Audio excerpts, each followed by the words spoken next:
आज सकाळी उठून मी जिमला नाही तर फार्म हाऊसला चाललेली साक्षी आणि टिया बरोबर। साक्षी सोबत मी टियाच्या घरी गेले। टियाच्या घरापासून आमचं फार्म हाऊस जवळच होतं म्हणून आम्ही तिच्या घरी गेलो, तिला सुद्धा रिसीव्ह केलं आणि तिथून आम्ही निघालो।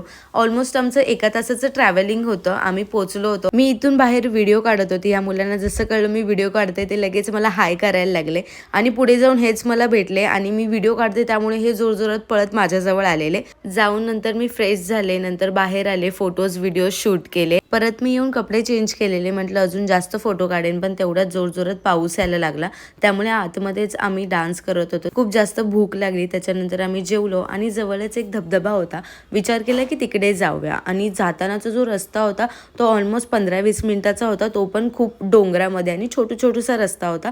सो आम्ही कसं तरी धबधब्यामध्ये पोहोचलो। आधीच आम्ही यायच्या आधी खूप जोरात पाऊस झालेला त्यामुळे सगळा तिकडे चिखल होता। कसं बसं आम्ही तिथून पोहोचलो होतो आणि पाणी सुद्धा सगळं चिखलाचं झालं होतं तिथे सुद्धा थोडा वेळ आम्ही थांबलो। देन आम्हाला 1 डे मध्येच रिटर्न यायचं होतं, मग पटकन गेलो, पूर्ण भिजलेलो आम्ही, पटकन परत फार्म हाऊसला गेलो आणि ह्या काकी आम्हाला तिकडे घेऊन गेलेल्या धबधब्यामध्ये। परत फार्म हाऊसला आलो, गरमागरम चाय पिली, अंघोळ केली आणि लगेचच घरी निघालो।